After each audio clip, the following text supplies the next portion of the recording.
Stop. You are about to make one of the most important financial decisions of your life. Should you retire or resign from the GEPF? And right now, I'm guessing you're kind of feeling a bit uncertain. There's a lot of doubt running through your mind. You've been having a look at GEPF, how they invest money, some of the bailouts that they've been doing. There's a lot of concern about mismanagement of the funds and all sorts of doubts. And now you're starting to guess or wonder, what happens if GEPF runs out of money? Now, this is a question that a member had raised to me, and I want to guide you through 3 key elements that GEPF pays attention to in order to ensure that this does not happen. But more importantly, what I want you to see by the end of this video is the control here should not rest with GEPF, meaning your decision is not whether you should retire or resign, because that takes your power away from you. It leaves the power with GEPF or it leaves the power with the insurance company. What I want to share with you is, how do you take control of that power yourself? So how do you ensure that you're managing your money for yourself and you're aspiring for what I would call financial confidence, meaning a space where you are going to enjoy life without the fear of running out of money. Now, when you view it from that perspective, it doesn't matter whether you retire or resign, because either route takes you to financial confidence. I talk a lot about this in the Masterclass. If you've not already joined the Masterclass or had a session, I encourage you to do so that you can empower yourself with this knowledge. But let's head over to the iPad, and I want to show you these 3 aspects and how they play a role. The first important aspect first thing that I want to share with you is one word, and that word is control. So what actually takes place when you are retiring is you are in essence placing control in GEPF's hands. Now, is that a good thing or a bad thing? It depends entirely on your set of circumstances. If you are in a significant amount of debt, so if you are in a position where you have lots of debt, you cannot manage money well, you've got a history of not managing finance well, then yes, the control becomes a good thing, because GEPF then is going to provide you with the lump sum gratuity. They're going to provide you with the income. See, it's all already done for you. But if, on the other hand, your set of circumstances are different, meaning you've got less debt or no debt, you've managed your finances really well, you've got a surplus, you've got additional money that you've kept aside, now your set of circumstances are unique. And at this point in time, you now want to analyze whether you need that level of control or not. See? And whether you want to have that control placed in GEPF's hands or that control placed in your hands because of how well you manage your finance. So bear in mind on the control. So what are the 3 key elements that GEPF does to ensure that they never run out of money? Now, these are 3 elements that I want you to pay attention to. And the first one that we want to focus on comes in terms of the gratuity. Now, if you have watched previous videos where I guide you on how GEPF operates, you would know that they are a defined benefit fund, meaning the benefits are all predetermined. It's defined for you. So when it comes to the gratuity, this is already calculated for you by GEPF, and you'll see that on your GEPF statement. You can't adjust this figure in any way. You can't increase it, decrease it. You have to take the amount that is provided to you. What you don't know, though, is in most instances that I've helped members, actually in all instances that I've helped members, the gratuity is less than 1/3 of your lump sum. So it's not a true 1/3 lump sum, meaning there's a portion that's actually in a way kept behind. Now, I again talk a lot about this inside the Masterclass, where we can do the actual calculation for you. But for now, I want you to bear in mind that because the gratuity is less than the 1/3, there's a surplus that becomes available. So there's a surplus that becomes available here, which can be used to cover the first year or so of income. And this again ensures that there's liquidity inside of the GEPF. Meaning, let's use an example. Assume that the surplus, and again, please, it's an example, is 500,000. That's the difference between your gratuity and your 1/3. This can be paid in your first few months of retiring. So if you are earning, again, using my example, let's just say your income is 30,000 a month. You've got many months of income before this 500,000 gets used up. See? So that means before GEPF starts to tackle that 2/3 portion that's left behind, they can use up this 500,000 and then make the balance that's paid out. So this is one of the ways in which they can ensure that there's security of it. And then the second element in which they can ensure that there's some kind of security is in terms of the annual increases. Now, whether you are a pensioner or perhaps right now you're not a pensioner and that's why you're watching, but right now, if you look at your income and how it increases, that increase in your salary is predetermined again by GEPF, meaning the money behind the scenes is invested. If it's performing well, they can provide a healthy increase, see, on your salary.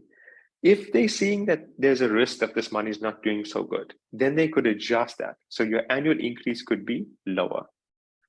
So they could increase or decrease this based on what's happening behind the scenes on the investment side.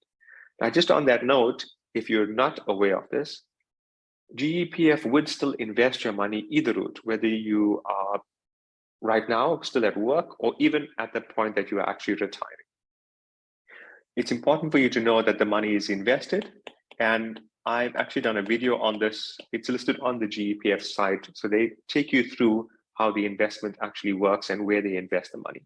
But another way in which they can ensure that they don't run out of money is they can play around with the annual increases here. And by adjusting the annual increases, because there's such a huge pool of members, it ensures that the fund remains liquid. And the third one, which I'm sure you already know, and perhaps that's the main reason that you're watching this video, is at the time that you pass away. What you do know is that there's a reduced payment that happens to the spouse. It's usually around 50% upon death. So at the time that you pass on, your spouse then receives about half of your income. But what happens if you don't have a spouse? Now, your intention might be that you want to have this pass on to the kids, but there's a lot of red tape around how GEPF determines who is a financial dependent. And more importantly, how GEPF determines who is a dependent. So if your kids are working, they're earning an income, they're not financially dependent, they're not disabled, then in that case, that income is not going to continue. So you want to be extremely mindful of that. And if you can imagine the volume of people now, so there's over 1 million government employees. And over the years, there have been many government employees who have retired, and they would have had a pool of capital. So let's call this their pool of capital. I'm going to use an example. Let's say the capital is 4 million that a member has. And assume that the member received an income, and again, we're just using an example to make this math look easy. I'll say the income was 25,000. And over a 12-month period, this is 300,000. Let's say the member received this income over 10 years. So I'm taking the 300,000 times 10 years, and that gives me 3 million, which means in payouts, this member received 3 million Rand as income, but the amount actually invested is 4 million. Now assume the member has no spouse, then there's 1 million Rand that's still left behind inside of GEPF's pool. See? So there's 1 million Rand that's left behind as surplus. But let's dig a little deeper here. We said that there's a 10-year period here in which this income got paid. But if you analyze what would happen to this money, if you think about it carefully, GEPF naturally is going to invest the money. They have to invest it. And over a long period, risk tends to reduce. So let's assume that over this period, the 4 million Rand from a growth perspective, in my example, let's assume that the return on this brought this to 5 million.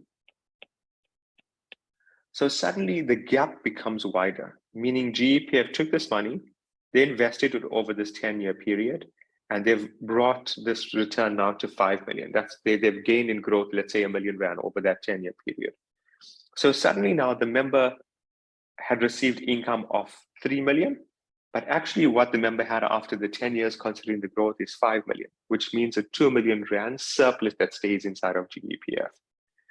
Now, this has happened multiplied by many members because I'm sure you know some members who have passed away very shortly after they have retired. And there's a way, the insurance companies have a way in which they can determine how long a person lives. That's how they make profits on life cover policies. So naturally, GEPF can use a similar type of system, and then this ensures that the fund becomes liquid. Now, there are multiple other avenues that GEPF can take in order to ensure that they remain liquid. This video is not to tell you that GEPF or retiring from GEPF is not a good option, not at all. It's designed to provide you with comfort that if you are retiring from GEPF, you know that there's a way in which they are ensuring that the money is preserved. But more importantly, the decision here is, should you retire or resign from the GEPF?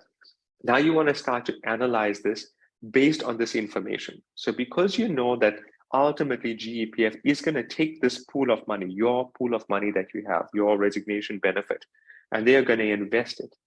Now you want to start to analyze, is it best investing that for GEPF, or is it best taking it out and investing it on your own? So you want to weigh that option up very, very carefully. A lot of this also depends on who you trust. And I hope this answers the question that you have, which is what happens if the GEPF runs out of money? You can see the strategies that they put in place, and there's so much more in order to ensure that they don't run out. And I want to hear from you. What other techniques do you think that the GEPF has in place to ensure that they don't run out? And do you have any other concerns or fears about retiring or resigning that could perhaps help you make that decision? So comment below if you're needing more assistance. And if you found the video helpful, remember to click thumbs up and also to subscribe to the channel so that you're able to get these videos as soon as we make them available.